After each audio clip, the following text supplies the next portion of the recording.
Hey, how's it going? Today I'm talking about what should I do for my pain. This is Running to the Castle, a podcast for injury prone Run Disney runners on a journey to running magical miles. Join me, Dr. Allie, as I share the secrets I've gathered as a runner, doctor of physical therapy, and coach. You'll learn the exact ways I get my clients to the castle strong without feeling broken or held together with KT tape as they cross the finish line. Now, before you stop listening, because I have done episodes like this in the past, this is specific for foot pain, okay? And I'm going to walk you through how I get to the result I recommend. So, I've recently got an email asking about a strange tenderness on the outside of the foot, and this person stretches, foam rolls, ice, ices their foot and really wants to get this taken care of because they ran the challenge recently, got swept, and is signed up for another challenge in the fall and really wants to get this right the first time around. So, when thinking about what to do for the pain, there are multiple factors that come into it. So, I already have information that they're icing, foam rolling, and stretching. I also have some information they said how much they're running and that they're doing run walk intervals, trying to follow Galloway method. So, a few more things that I asked about. Now, this was in an email. Somebody had sent me an email. So, I asked, how long and how often are you icing? When did this problem start? How long has it been going on? Has it been going on for the whole length of time? And that's why you did not finish, got swept at your most recent challenge? When does it hurt? Is it when running? Is it resting? Is it with other activities? Is it only with certain things? Is it all the time? And where are you foam rolling? So I got some answers back, which made me ask even more questions. They had fallen, so I asked, could you have rolled your ankle when you fell? The answer was no. And the reason I asked this was because somebody who has had a lateral ankle sprain, an old lateral ankle sprain, so an ankle sprain for the outside of the ankle, a chronic, unstable ankle can make one of the bones in the foot lock up. It's a known problem after a lateral ankle sprain to have cuboid dysfunction. That's a very specific bone in the foot that gets tight. I personally get it. I had two really bad ankle sprains when I was 18. First time I sprained that ankle was at soccer camp. I stepped in a hole while we were playing, sprained my ankle that way. It really wasn't bad. It was just a mild sprain. I twisted my ankle. I had to stay off of it with activity for 2 weeks. So, no playing soccer, no running on it. And then during the soccer season, I was supposed to wear a brace. That was in August, and then November that same year, my ankle was feeling fine. It was actually doing quite well, what I thought when I was, I guess technically I sprained it when I was 17 because I turned 18 in September of my senior year. Then November rolls around. It was the first Monday after Thanksgiving, and I know that because that's when gymnastics season started. That's when the winter sports season started. So it was my first practice of my senior captain year of the gymnastics season. I was on floor and I was doing some tumbling. I had just warmed up. I was doing my first pass and I landed on my ankle. My ankle was so twisted when I landed that I really, really sprained it. I was out almost the entire gymnastics season. Now, in retrospect, the doctor should have sent me to physical therapy after that first ankle sprain because had I gone to physical therapy for the first ankle sprain, even though it was super minor, the pain went away within 2 weeks and it just kind of seemed okay. If I had gotten physical therapy then, I would not have sprained it the second time. I know that with 99.9% certainty, knowing what I know now. So, with that big ankle sprain, multiple big ankle sprains that I had at that time, my cuboid in my right ankle, in my right foot rather, locks up on me. And I know how to manipulate it, literally with my hands, manipulate it to unlock it. But not everybody knows how to do that.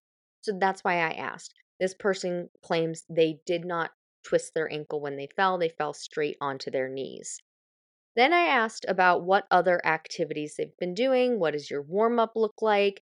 They had mentioned that they switched shoes recently, but the pain was not better with switching shoes. That does not surprise me because shoes are an accessory. It's what the body is doing that is going to make or break it. Yes, shoes are helpful. I don't recommend going and running in chucks. I do recommend going running in running shoes, but the very specific type of running shoe that matters so minimally that if you tell me a type of shoe you're using, off the cuff, I have no idea what that even looks like. I will have to Google it. I will have to go to the manufacturer's website to see what we are even talking about. And then I can read the description and give you an educated guess on whether that's an okay shoe for you. But it matters so minimally that I don't even know the different types of shoes. I know what works for me. I know what I like to wear. That's the Brook launch. But other than that, I don't I'm gonna have to Google. You tell me you wear Brooks Adrenaline, I'm gonna have to go and Google what that one looks like and what all of its details are. That's how minimally shoes play a factor in these problems. So, going back to what they're doing. This person is icing for 10 minutes. I never actually got the answer for how often they're doing it, but if you listen to my last episode, I tell you how often you need to ice. I recommend 10 to 20 minutes, closer to the 20-minute timeline, up to 5 times a day for 10 to 14 days. So if you like ice, that's what you should be doing. If ice works for you, that's what you should be doing. If ice is not working for you after a couple of days of using it and nothing else has changed, then you may consider switching to heat. Heat is also 20 minutes, up to 5 times a day, 10 to 14 days. If the problem feels better with some movement, but not too much movement, I recommend heat because your body is responding to improved blood flow and increased warmth in the area, right? Like after we exercise or when we're warmed up and getting going, we literally are warmer. So if at that point your body feels better when it's warmer, go with heat. Your body wants heat. If your body feels better stagnant, not moving, or chilled down, then I recommend ice. Okay. If it's getting worse with movement or getting worse in the hot shower, as an example, then your body doesn't want more warmth. It wants cool. Okay. So, with more deep dive on this conversation, and if you've been listening for any length of time, you probably know one of the next questions I'm going to ask. What did your training look like recently? How far have you been running? How fast have you been running? The specific intervals that you're running don't really matter to me. If somebody wants to do run walk intervals, great, no problem. It's a very common thing in the Run Disney world. I don't follow strategic run walk intervals. I kind of do my own thing where I walk when I want.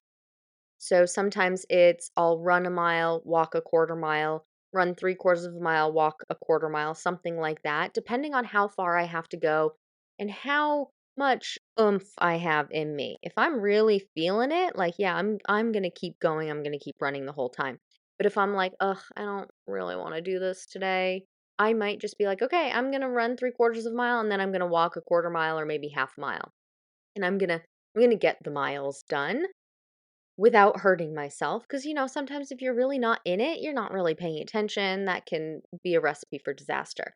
But the actual run walk intervals, 10 seconds of running, 30 seconds of walking, 30-30, whatever you're doing, for the most part, really don't have a huge effect on your pain. Now, if somebody does want to do run walk intervals and they're getting started in it, I do recommend that the walk portion be twice as long as the run portion.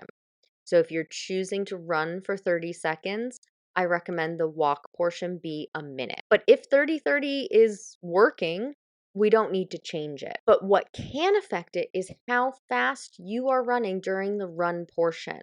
And I can't determine that with just average paces. If you're doing run walk intervals and you give me an average pace of 17 minutes, you could be walking at a 40-minute per mile pace and gunning it during the run portion, or you could be running super duper slow, pretty close to your walk pace. So maybe you're running at a 16-minute per mile and you're walking 18-minute per mile. Well, that's going to average out as 17 minutes per mile. So I really can't tell much from an average pace in this instance. And then I want to know, how far have you been running? How many days a week are you running? How many days in a row are you running? What other activities are you doing? Do the other activities also bother your foot?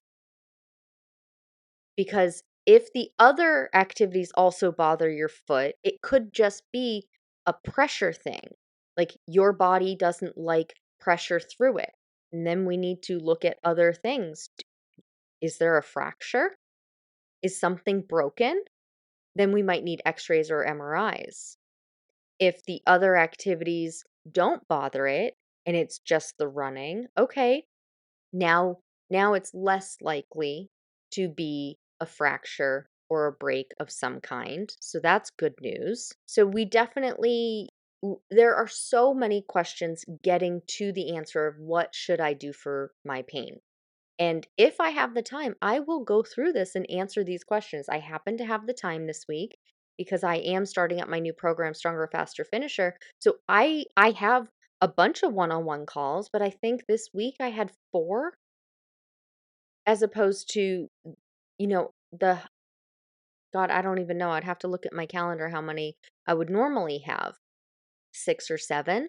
So I had 3 or 4 this week because I strategically organized my week so that I would be able to answer a bunch of questions that I knew people would have for Stronger, Faster, Finisher. So I had the time to answer questions in my email yesterday, and I was able to go back and forth with this person. And the ultimate answer was this person was responding well to ice. We'll keep icing. They were running 3 days in a row. I don't recommend running 3 days in a row, especially when you're coming back from not running and when you've recently had injury. So this person also was battling shin splints and not training as well per their report for this previous challenge that they had been doing and then got swept at. Icing was good. The areas that this person was foam rolling had nothing to do with the foot. It was not going to affect it.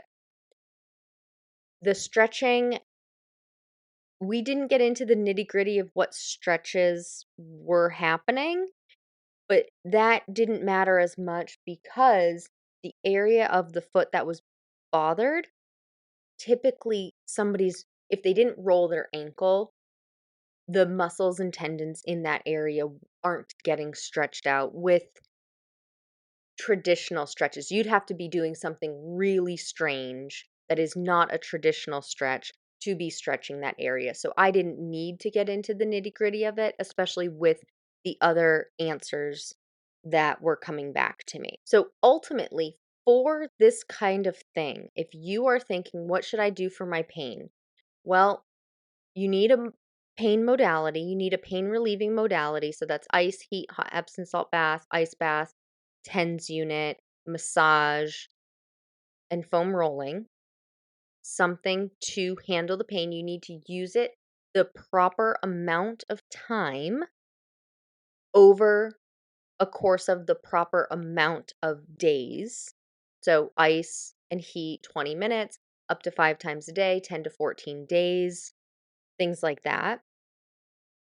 You also need to stop doing what is causing the problem. Stop doing the irritant to that degree. So, running 3 days in a row, highly, highly, highly, highly likely that that is an irritant. And whatever their pace is highly likely to be an irritant as well. I don't exactly know what the paces were because this person's doing run walk and gave me average pace. But when in doubt, go slower, especially if walking does not hurt. If running hurts, but walking does not hurt, and other cross training activities don't hurt, speed is one factor. I don't want to say for sure because nothing is for sure, but it's a factor to look at. Speed and pace are a factor to look at if running is bothersome, but walking is not. So we're talking about not going too far. This person was not going too far, 1 mile. That is fine. I'm fine with that. They could go lower, but in this case, looking at pace or speed, looking at not doing 3 days in a row, increasing more of the pain relief modality to handle the pain. But if you listen to my podcast episode about strength training for injury prone Run Disney runners, you heard me say that there are brake pedal things for strength training. There are brake pedal things for other aspects of running as well. So, no matter how much you ice or foam roll or stretch, if you're not taking your foot off the brake, no matter how many good things you are doing, if you're still running 3 days in a row and that's the irritant, well, it's like standing against the wall, banging your head, and wondering why you still have a headache, even if you put ice on your head. If you still bang your head against the wall, even though you have an ice pack on it, you're still going to have a headache. So I hope that gives you some insight into how I start diving into what to do for your pain so that that can help you in the future. Hey, can I ask a quick favor? If you're enjoying this podcast, would you take 20 seconds to leave a rating and review? Leaving a rating and a review helps other runners find this podcast because the platform you're listening to this on will start suggesting it to runners like you. All it takes is 20 seconds. Thank you so much for supporting this podcast. As always, thanks so much for listening. That's all for now. Talk to you soon.